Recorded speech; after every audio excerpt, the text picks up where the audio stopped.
ರಾಜ್ಯ ಮಟ್ಟ ಸಮಾವೇಶ ಮಂಗಳೂರಲ್ಲಿ ನಡೀತಾ ಇದೆ. ಮಂಗಳೂರಲ್ಲಿ ಯಾಕೆ ನಡೀತಾ ಇದೆ? ಅಲ್ಲ, ನಾವು ಎಲ್ಲ ಭಾಗದಲ್ಲಿ ಪ್ರಾರಂಭ ಮಾಡ್ತಾ ಇದ್ದೇವೆ.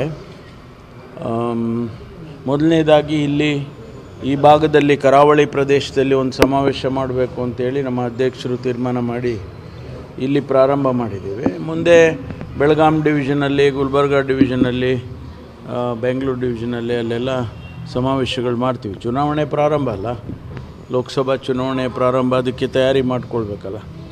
ಸೊ ಅದರಿಂದ ಮೊದಲನೇದು ಇಲ್ಲಿ ಪ್ರಾರಂಭ ಆಗ್ತಾ ಇದೆ.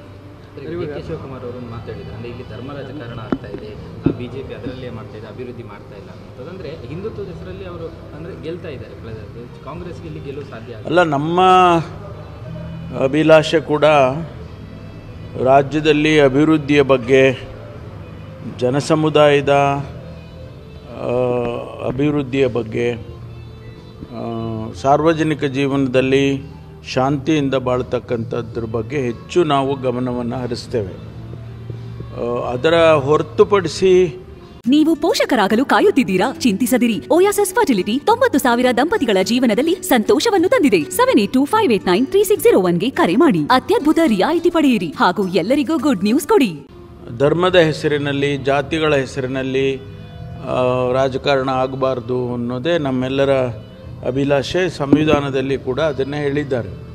ಹಾಗಾಗಿ ನಮಗೆ ಅನಿಸೋದು ಈ ಭಾಗದಲ್ಲಿ ಮೊದಲಿದೆಯ ಶಾಂತಿ ಇಲ್ಲ ಅಂಥೇಳಿ. ನಾನು ಕಳೆದ ಬಾರಿ ನಾವು ಚುನಾವಣೆಗೆ ಮೊದಲು ಬಂದಾಗ ಕೂಡ ನಾನು ಸುಮಾರು ಒಂದು 100 ಜನರನ್ನು, ವಿವಿಧ ಸಂಘ ಸಂಸ್ಥೆಯವರನ್ನು ಭೇಟಿ ಮಾಡಿದ್ದೆ.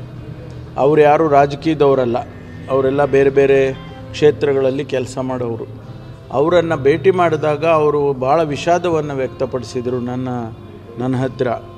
ಯಾಕೆಂದರೆ ನಾನು ಪ್ರಣಾಳಿಕೆಯ ಸಮಿತಿಯ ಅಧ್ಯಕ್ಷನಾಗಿ ಎಲ್ಲ ಭಾಗದಲ್ಲಿ ಹೋಗಿ ಅವರ ಅನಿಸಿಕೆಗಳನ್ನು ಕಲೆಕ್ಟ್ ಮಾಡಿ ಅದರ ಆಧಾರದ ಮೇಲೆ ಪ್ರಣಾಳಿಕೆ ತಯಾರು ಮಾಡೋದು ಅಂತೇಳಿ ಮಾಡಿದ್ವಿ. ಆ ಸಂದರ್ಭದಲ್ಲಿ ಹೇಳಿದ್ದು, ಮಂಗಳೂರು ಈ ಕರಾವಳಿ ಪ್ರದೇಶ ಭಾಳ ಶಾಂತಿಯಿಂದ ಇತ್ತು ಮೊದಲು. ಈಗೆಲ್ಲ ನಾವೆಲ್ಲ ನಮ್ಮ ಮಕ್ಕಳೆಲ್ಲ ಊರು ಬಿಟ್ಟು ಬೇರೆ ಬೇರೆ ಬೆಂಗಳೂರಿನಲ್ಲಿ ಅಥವಾ ಬೇರೆ ಬೇರೆ ಕಡೆ ವಿದ್ಯಾಭ್ಯಾಸ ಮಾಡೋದಕ್ಕೆ ಹೋಗಿದ್ದಾರೆ. ಯಾಕೆಂದರೆ ಅವರು ಇಲ್ಲಿ ಒಂದು ರೀತಿಯ ಕಲುಷಿತ ವಾತಾವರಣ ಇದೆ ಅಂತ ಹೇಳಿದರು. ಅದನ್ನು ನೋಡಿದ್ರೆ ನಮಗೂ ಕೂಡ ಒಂದು ರೀತಿಯಲ್ಲಿ ಅದಾಗಬಾರ್ದು ಅಂತ ಅನಿಸುತ್ತೆ. ಎಲ್ಲ ಶಾಂತಿಯಿಂದ ಇರಬೇಕಲ್ಲ. ನಮ್ಮ ಫೈತ್ ಏನಿದೆ, ನಮ್ಮ ಧರ್ಮಗಳು ಅಥವಾ ಜಾತಿಗಳು ಆಗಬಾರ್ದು ಮಾಡಿಬಿಟ್ಟಿದ್ದಾರೆ. ಆದರೆ ಮಾಡಿದ ಮೇಲೆ ಅದನ್ನು ಫಾಲೋ ಮಾಡುವಾಗ ನಮ್ಮಷ್ಟಕ್ಕೆ ನಾವು ಮಾಡ್ಕೋಬೇಕು. ಅದನ್ನು ಇಡೀ ಸಮುದಾಯಕ್ಕೆ ಒಂದು ವಿಷಬೀಜವನ್ನು, ವೈಮನಸ್ಯವನ್ನು ಬಿತ್ತುವಂಥದ್ದಾಗಬಾರ್ದು ಅನ್ನೋ ಅರ್ಥದಲ್ಲಿ ಅಧ್ಯಕ್ಷರು ಹೇಳಿರ್ಬೋದು. ನಾನು ಕೂಡ ಅದಕ್ಕೆ ಸಹಮತಿಯನ್ನು ವ್ಯಕ್ತಪಡಿಸ್ತೇನೆ.